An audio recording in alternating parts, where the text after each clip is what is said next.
kita kalau menjual sesuatu untuk nafsu rendah kita, ya tentu banyak. Ya itu barang terlarang yang seharusnya kita jual dan harus betul-betul di bawah kontrol yang strict nih Ki. Jangan bebas terbuka seperti ini. Sungguh memalukan ada anak kecil melihat, coba deh tonton. Semua orang berhak untuk berbisnis, tapi bisnis itu melanggar aturan moral apa tidak? Tapi kalau sudah melanggar aturan moral, saya pikir itu ranah pemerintah juga sudah harus bertindak. Apakah dibiarkan degradasi moral seperti ini tanpa ada aturan? Apakah dibiarkan prostitusi di mana-mana tidak ada aturan?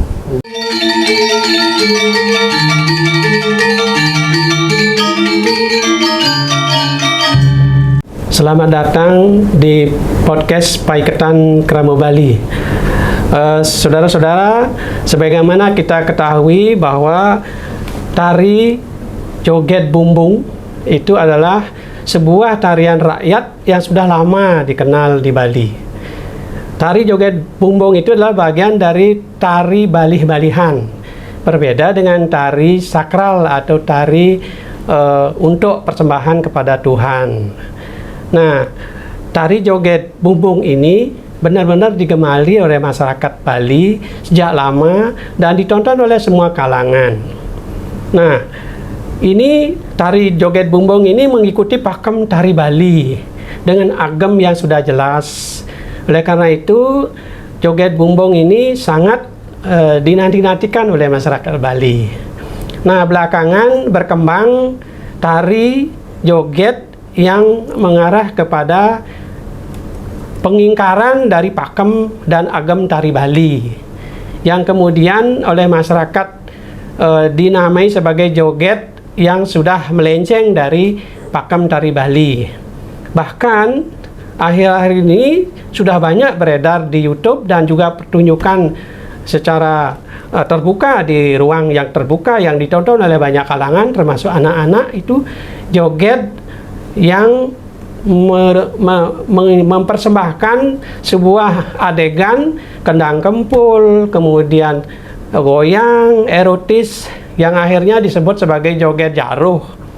Nah, joget jaruh ini yang kemudian dinilai oleh banyak kalangan itu sudah menodai citra tari Bali, bahkan dinilai merusak moral anak-anak bahkan masyarakat. Nah, untuk membahas ini, bagaimana ini kita menyikapi, kemudian apa peran pemerintah dalam hal ini Dinas Kebudayaan untuk menyikapi fenomena joget jaruh ini, kita sudah kedatangan dua narasumber. Yang pertama adalah Ide Resi Wisesenate, beliau adalah Pembina Umum Paiketan Kramo Bali. Yang kedua adalah Bro Made Perwira Duta, Sekretaris Umum Paiketan Kramo Bali. Om Swastiastu, Ide Resi, Pak Made. Apa kabar hari ini? Baik. Ya, oke, terima kasih. Sekarang ke Pak Made dulu ya. Menyikapi tari joget jaruh yang belakangan sudah, ya anggaplah dinilai oleh sebuah kalangan itu meresahkan ya, karena ditonton oleh anak-anak di bawah umur dan sebagainya. Bagaimana Anda menyikapi fenomena ini? Silakan, Made.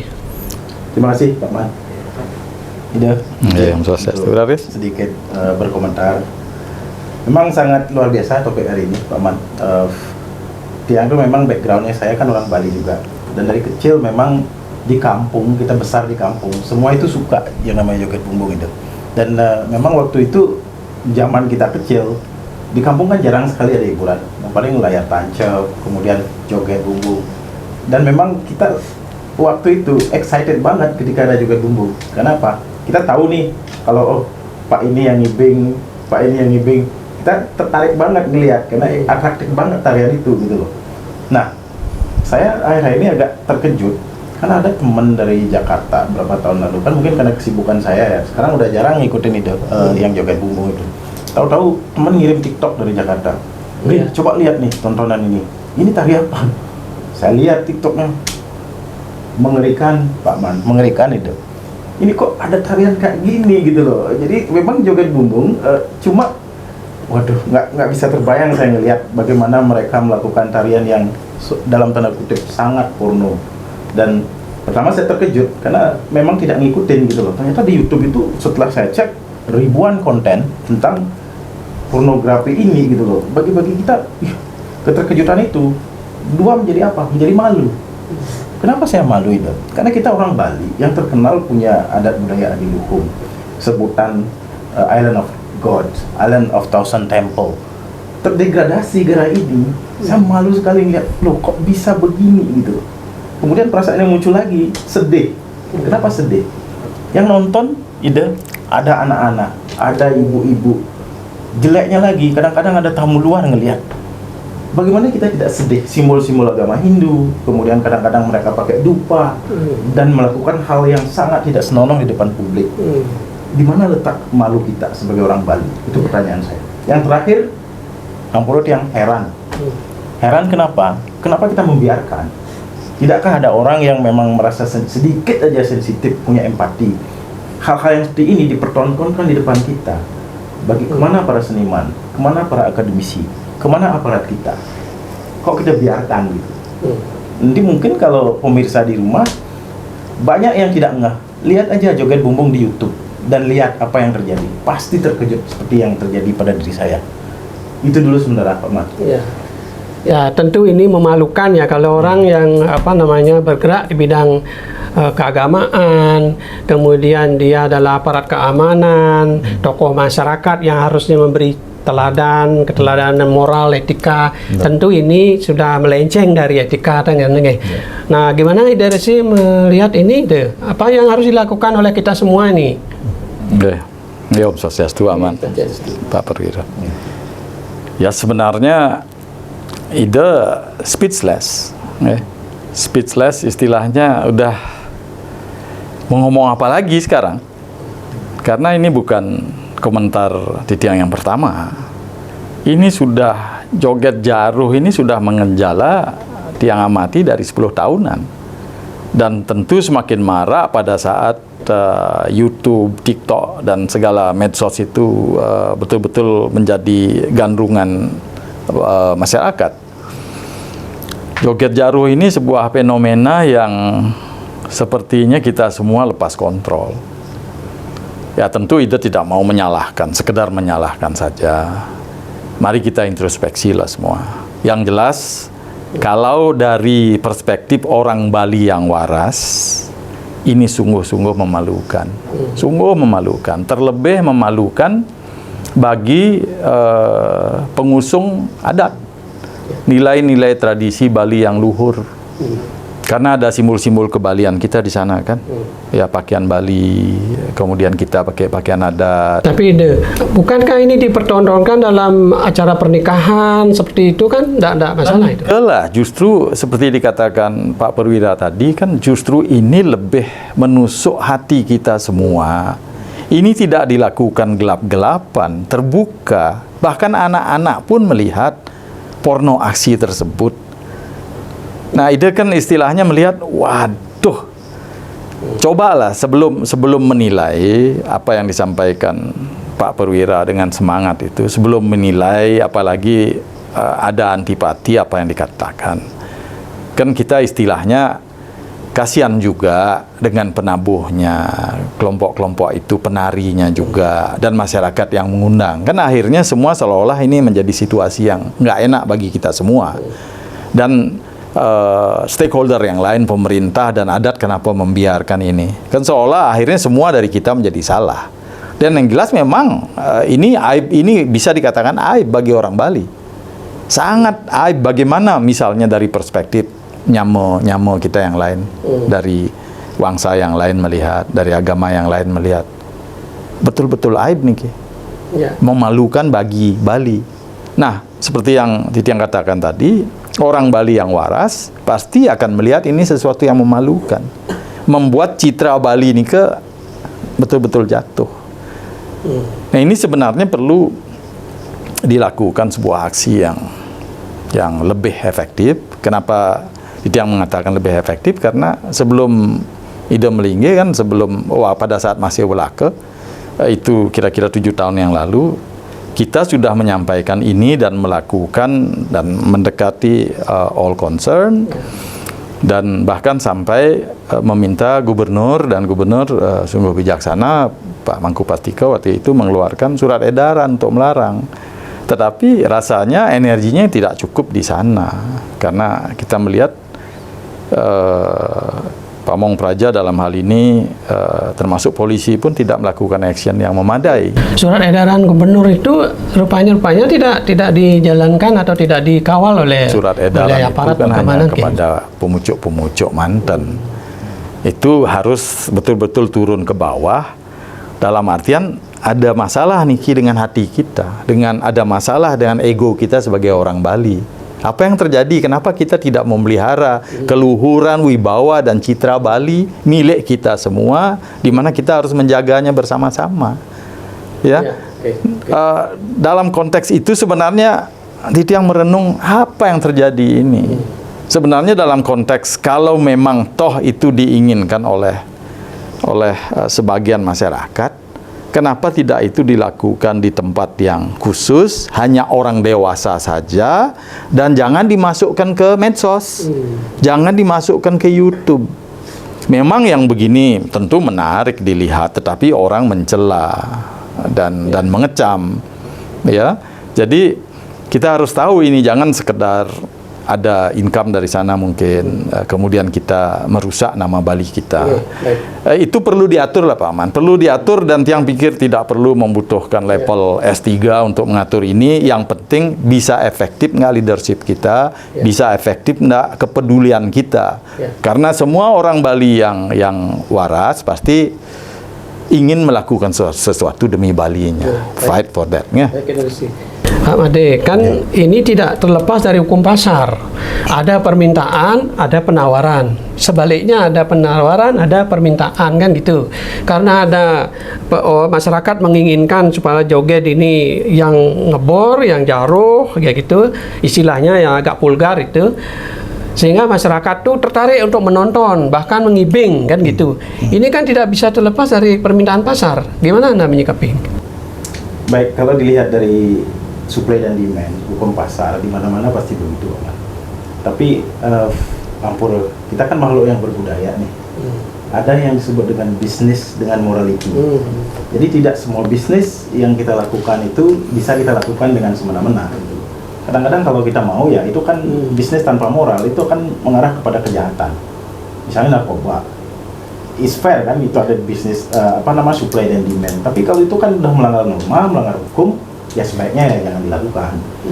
Karena saya kebetulan sekian puluh tahun sebagai praktisi pariwisata, orang-orang itu sangat mengagumi budaya Bali. Dan ketika hotel-hotel ada event-event dari luar negeri, mereka sangat suka ngorder tarian-tarian Bali karena pengen ngelihat culture Bali itu seperti apa sih. Dan buktinya kalau di dunia perhotelan, dunia hiburan, mereka suka ngelihat tarian yang eksotik, tapi tetap dalam pakem-pakem yang sesuai dengan norma. Tari Bali. Jadi penarinya cantik, kemudian lugas, energi, itu sudah cukup sebagai tarian pergaulan. Jadi jangan sampai karena ada 1-2 orang oknum memesan dengan memasukkan unsur-unsur yang kurang etis, jangan diikutin gitu. Itu sih pesan saya, karena tarian berarti masyarakat yang menginginkan atau memesan tarian joget jaruh lah bilang itu, ini harus mulai berpikir lagi untuk ini. Ampura nih, karena kita orang Bali lah, karena kan etika moral kita selalu kita utamakan. Mari kita jaga itu. Karena orang luar Bali itu sangat kagum dengan kita. Lantas kenapa kita menyuguhkan sesuatu yang kurang etis seperti itu? Pandangan saya sih seperti itu, Pak. Jadi jangan sampai melulu ke bisnis doang.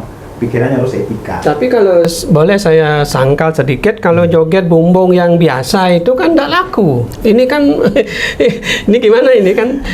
Justru yang erotis itu yang yang ngebor, kemudian yang adegannya porno itu malah laku. Bahkan disiarkan di YouTube dan sebagainya. Kan ini bisnis juga kan? Ya, seperti saya bilang tadi, semua orang berhak untuk berbisnis. Tapi bisnis itu melanggar aturan moral apa tidak? Tapi kalau sudah melanggar aturan moral, saya pikir itu ranah pemerintah juga sudah harus bertindak. Apakah dibiarkan degradasi moral seperti ini tanpa ada aturan? Apakah dibiarkan prostitusi di mana-mana tidak ada aturan? Kan sebenarnya saya pernah diskusi dengan seseorang itu, yang namanya prostitusi itu kan dari zaman bahula sudah ada. Itu semua tidak bisa dihilangkan. Sekarang sama seperti rumah yang bagus. Rumah yang bagus tidak ada tong sampah. Kemana mereka buang sampah? Jadi di luar negeri sudah mereka begitu berpikir. Kenapa di Genting Island ada tempat judi khusus? Itu karena dikhususkan orang yang judi ya kesana aja, jangan dulu berkemana-mana. Nah untuk tarian ini, saya harap karena Bali kan pulau yang kecil. Kalau mau jenis-jenis seperti itu ya jangan memakai pakem tarian Bali. Pakailah istilah-istilah lain, tempat-tempat yang lain, mungkin diskotek atau apalah, yang tempatnya memang proper untuk itu gitu. Kalau ini kan konsumsi publik yang open air kemana-mana. Coba lihat Pak Man di YouTube buka. Ada ribuan konten-konten yang bikin dada kita berdegup. Coba lihat. Pasti pemirsa banyak yang tidak ngeh. Setelah nonton podcast ini mudah-mudahan mereka aware, termasuk yang mengambil kebijaksanaan. Karena kalau tidak dilihat barangnya, tidak akan ngerti. Amburadul begitu. Ya itu sih ini tanggung jawab kita bersama, terutama ini yang regulator kan pemerintah. Kemudian penegakannya oleh Satpol PP, polisi kan gitu. Nah sejauh ini apa saja yang sudah kita lihat dari pemerintah untuk menyikapi ini atau melakukan tindakan lah terhadap joget jaruh ini? Pak Man sebelum ke sana, tadi Pak Man mengatakan joget bumbung tidak laku. Mungkin itu perlu direvisi. Laku kok, apalagi kalau kita bisa memasarkan dengan lebih proper. Ya, justru bisa kurang laku kalau kita begini kan kita rusak kualitasnya gitu loh. Tampak laku sepertinya marak, berapa kita membuat uang? Kalau misalnya kita jual dengan paket yang lebih bagus, jual ke hotel-hotel yang lebih mewah dengan harga yang lebih pantas. Nah, ini memang ada sesuatu yang salah yang perlu dikelola. Seperti tadi Pak Perwira katakan, kita kalau menjual sesuatu untuk nafsu rendah kita, ya tentu banyak. Ya itu barang terlarang yang seharusnya kita jual dan harus betul-betul di bawah kontrol yang strict nih. Jangan bebas terbuka seperti ini. Sungguh memalukan ada anak kecil melihat, coba deh tonton adegan ampura, adegan yang betul-betul hanya suami istri saja yang bisa melihat ini dan dilihat sama anak kecil. Dan melihat ibu-ibu tertawa-tawa. Sungguh aib nih. Nah makanya dalam konteks itu, dalam konteks pertanyaannya Pak Man, tentu pemerintah yang paling berkompeten menjawab ini. Nah, tapi kebetulan Titiang pernah bersama-sama dengan Dinas Kebudayaan dan Gubernur waktu Nike, termasuk Gubernur Mangkin sudah cukup responsif mendengar suara rakyat untuk melakukan action. Kan Pak Koster sampun mengeluarkan surat edaran lagi, tapi kan baru surat edaran.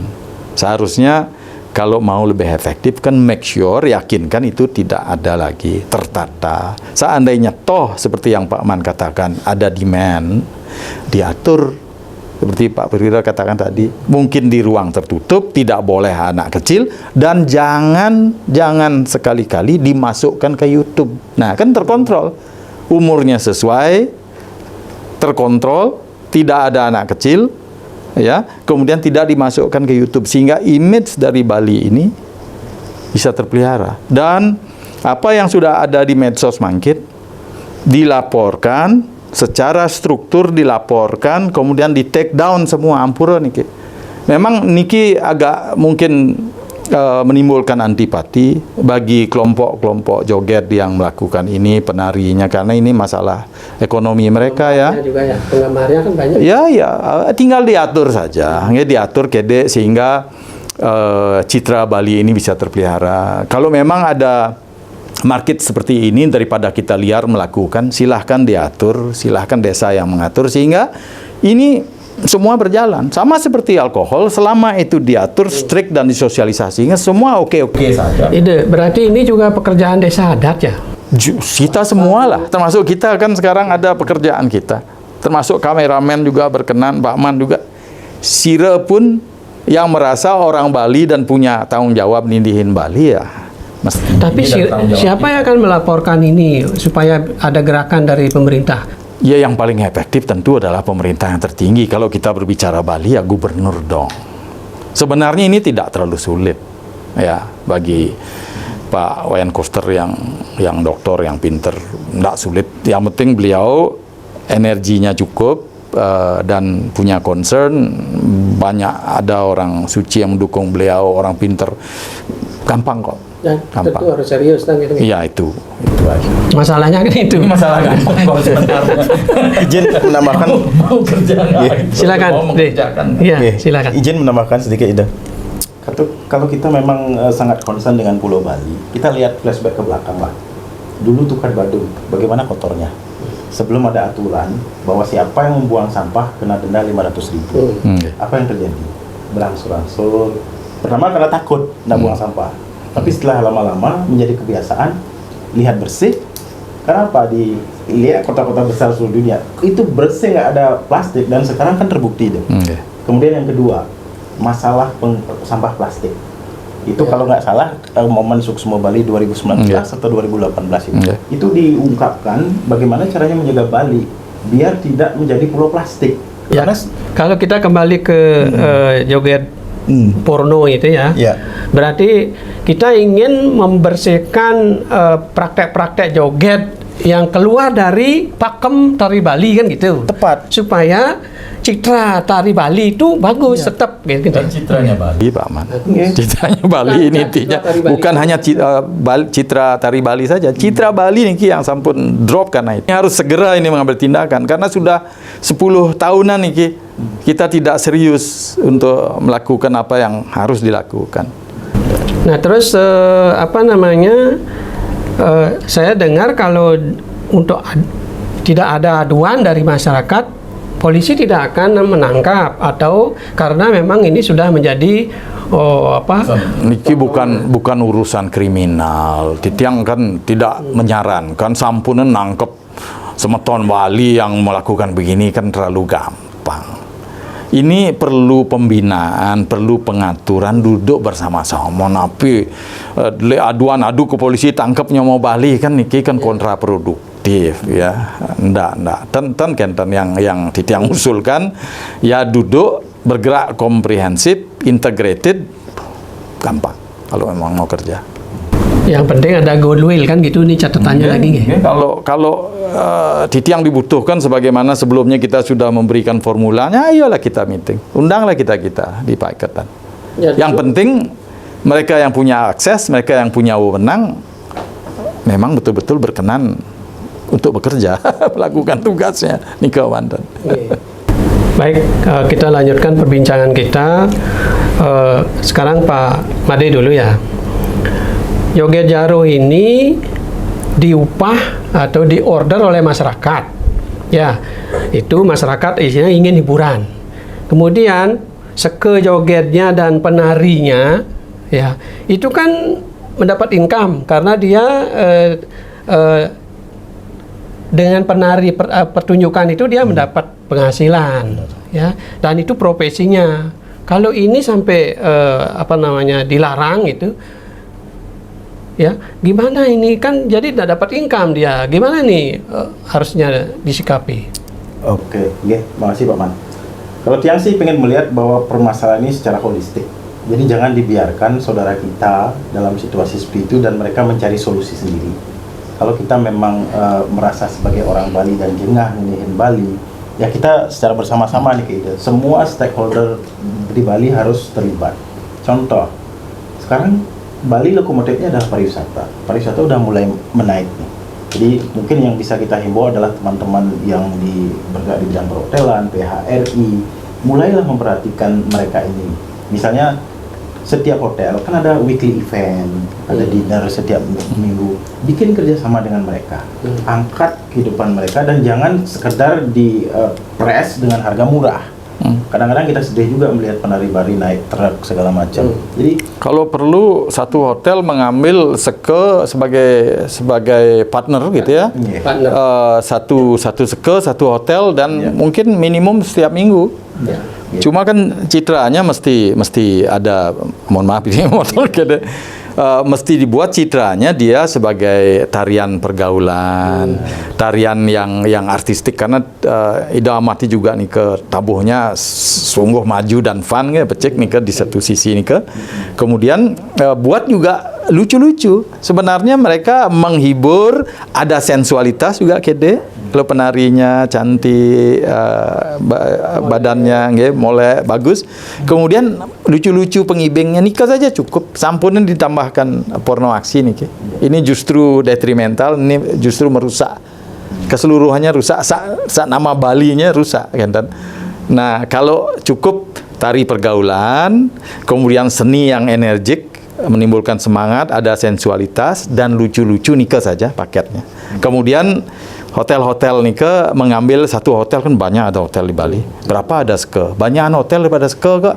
Nah, mungkin satu hotel itu ambil beberapa, 2 atau 3 yang ske, ya. Satu hotel 2 ske. Kemudian buatlah acara itu, dan tentu sebagaimana Pak Perwira sampaikan tadi, sampurna nawar-nawar akeh-akeh, berikan kesempatan revenue yang cukup. Ini memang perlu kesadaran semua, seperti karena kita butuh Bali, nama Bali, dan kesempatan bisnis yang ada untuk kita semua. Jangan tekan-menekan gitu, dalam konteks ini. Kalau dados Ya, berarti kalau untuk hiburan rakyat yang terbuka di desa-desa, itu mungkin tarifnya tidak bisa seperti di hotel. Kan kita nggih. Jadi terjangkau oleh masyarakat, seluruh kalangan kan gitu. Tetapi tetap pakemnya pakem tari Bali. Dan yang bisa tambahkan itu pun tidak hanya hotel saja. Jadi kalau memang dari kebijakan kantor-kantor ada juga dari atas, misalnya gubernur bikin surat edaran lah. Jadi setiap kantor ada acara apa, undang mereka. Jadi sehingga mereka tidak kekurangan job. Karena ini kan janji kita untuk membantu semerta kita. Jangan sampai mereka jatuh ke situ gitu, tanpa solusi. Oke, Itu sih. mungkin kantor-kantor di lingkungan pemerintah Provinsi Bali, di kabupaten kota se-Bali, Perhatikan gitu. ya ada kegiatan atau perayaan, bisa undang seke jogetnya, mungkin 1-2 seke. itu. Ya, sehingga bisa mendapat income juga mereka. Istilahnya kita revitalisasi lah gini Ki. Di reposisi. Jadi, nah sekarang kalau konten-konten di YouTube itu yang sekian ribu itu gimana itu supaya bisa hilang itu? Bisa secara sistematis di take down. Apakah lewat manual itu lama ya kalau dilaporkan. Bisa nanti bekerja sama dengan pihak YouTube, dengan pihak mensosnya, dari pihak pemerintah, dari lembaga Kominfo, menyampaikan itu tidak sesuai dengan budaya Bali. Mungkin bisa disebut Tapi Ampura itu kan lahan bisnis bagi para pemilik. Nika sampun. Kita semua berkorban indihin Bali untuk kemajuan Bali yang lebih benar jalannya. Ya, sama seperti ide Meriki juga butuh waktu kok pengorbanan, Pak Perwira. Ya, kita kan dapat gaji melakukan ini. Bahkan ada expense yang harus dikeluarkan oleh Pak Iketan. Sama-sama nindihin. Ya, jadi membuat recording joget Bali Sane Becek, jangan yang kaku, jangan yang formal, yang seksi dikit, sensualitasnya Bali dan sampun wenten ke paketnya ada goyangannya ke kede, yang cantik, yang lucu dan tabuhnya ke becek nih ke sudah cukup. Kalau dari kreasi tabuhnya sudah luar biasa, hebat jempol buat mereka. Dan pengalaman kalau setiap event-event internasional di hotel itu kan icebreaker. Jadi orang betul, tegang, lucu-lucu. Kemudian seluruh dunia gabung narik satu stage, luar biasa. Ya. Bahkan ya lucu-lucuan lah mereka. Tadinya yang saling tegang, jadi blended semua. Ya, joget ini the hit of Bali sebenarnya. Oke. Ya, the hit of Bali, luar biasa sebenarnya. Cuma memang harus dijaga, Yang setuju dengan kata-kata revitalisasi joget bumbung dari ide. Ya. Revitalisasi joget sesuatu yang sudah ada, kita markup sedikit lah, amplas sedikit lah biar lebih bersinar. Jangan justru melenceng ke dari pakem. Jangan ditenggelamkan patung yang bagus ke oli gitu loh, tapi amplas sedikit ya, dengan stakeholder yang ada di Bali, bagaimana kita mencurahkan perhatian. Niki merusak the whole Bali niki, keseluruhan Bali Pak Man. Kan positioningnya ingat niki positioning integrated yang dibuat oleh Gubernur dan jajaran pariwisata. Bali, the Islands of God. Seandainya wenten positioning statement yang lain sebelumnya kan shanti gitu. Napi ini ke manifestasi jabaran daripada Islands of God nih kan. Atau kita ganti Islands of Evil. Ya kan jabarannya luhur, baik, yang wenten sensual kede, kenapa apa indah gitu ya. Yang penting semuanya ada batasannya dijaga, itu ada bagiannya. Kalau ada memang seperti yang Ditiang katakan tadi ini, kalau memang ada masyarakat atau segmen yang begitu, betul-betul strict control, Ya. ya strict control. Ya sama seperti alkohol kan, pada jumlah dan mereka yang paham bagaimana minum alkohol kan nggak apa-apa, dan strict control. Jadi pada intinya joget Jaro itu joget yang porno, gitu. Jangan sampai dipertontonkan di ruang publik yang ditonton anak-anak, ya. Dia harus khusus, ada ruangan khusus sehingga hanya ditonton oleh orang-orang tertentu, ya. Perlu disadarkan malih niki, ya janganlah sampai istilahnya kita menyalahkan, mencemooh dan lain sebagainya, apalagi menangkap ke polisi nih, tidak. Perlu pembinaan, ya, perlu sosialisasi, bina dan rangkul mereka secepatnya. Kemudian take down yang dari medsos semua harus rela melakukan itu demi Bali kita. Kita harus bangga dengan Bali, jaga keluhurannya, dan bersama-sama kita jaga Bali. Bukan Pak Gubernur saja yang kerja demi Bali, kita bersama-sama. Jadi kalau Pak Made itu mungkin seperti apa pemerintah itu harus merangkul, menurut Anda gimana supaya ini, anggaplah ini sebagai suatu kecelakaan joget itu ya, supaya bisa diatasi. Iya. Sekarang kan ini harus di zoom dulu masalah ini. Kalau ini tidak di zoom, orang nggak akan aware. Karena kan setiap hari urusan ini, urusan itu. Sampai 10 tahun nih, Ini kan politik. Jadi dalam arti, contoh masalah sampah di Tukar Badung tertangani, masalah plastik tertangani. Apa ini tidak bisa ditangani? Contoh, pemerintah sebagai bapak kita, sama kayak di rumah, yang punya wewenang dan ketegasan kan beliau. Jadi sebelum wewenang dan ketegasan itu dikeluarkan, rangkul dulu mereka, kasih solusi. Tapi tetap ada law enforcement lah. Kalau misalnya terjadi pelanggaran etika segala macam, hati-hati kan gitu jadinya. Sehingga, tetapi jangan masalah ini dibiarkan tanpa kontrol. Seperti tadi, semua stakeholder harus terlibat. Zoom dulu masalah ini, DPR nge-zoom, Gubernur nge-zoom, PHRI nge-zoom. Ada something wrong ini. Mari bersama-sama cari solusi. Sehingga tidak memojokkan dan mematikan mata pencarian saudara-saudara kita juga. Baik, Gitu, terima kasih Pak Made. Demikian perbincangan kita tentang joget yang keluar dari pakem tari Bali yang kita lestarikan selama ini. Inilah tanggung jawab kita bersama, tanggung jawab pemerintah, tanggung jawab Dinas Kebudayaan, Bupati, Gubernur, Wali Kota, dan tanggung jawab kita semua untuk bagaimana menjaga citra tari Bali atau joget bumbung ini supaya tetap indah, menarik, jaga citra Bali. Dan saran dari kedua narasumber, pemerintah harus segera bertindak. Kita siap untuk mendukung setiap langkah untuk menyelamatkan tari Bali ini, joget Bali ini supaya indah, tetap indah, tidak tercoreng oleh perilaku joget yang keluar dari pakem. Demikian saudara-saudara, semoga perbincangan ini bermanfaat. Kita tutup dengan para mesanti. Om Santi Santi Santi Om.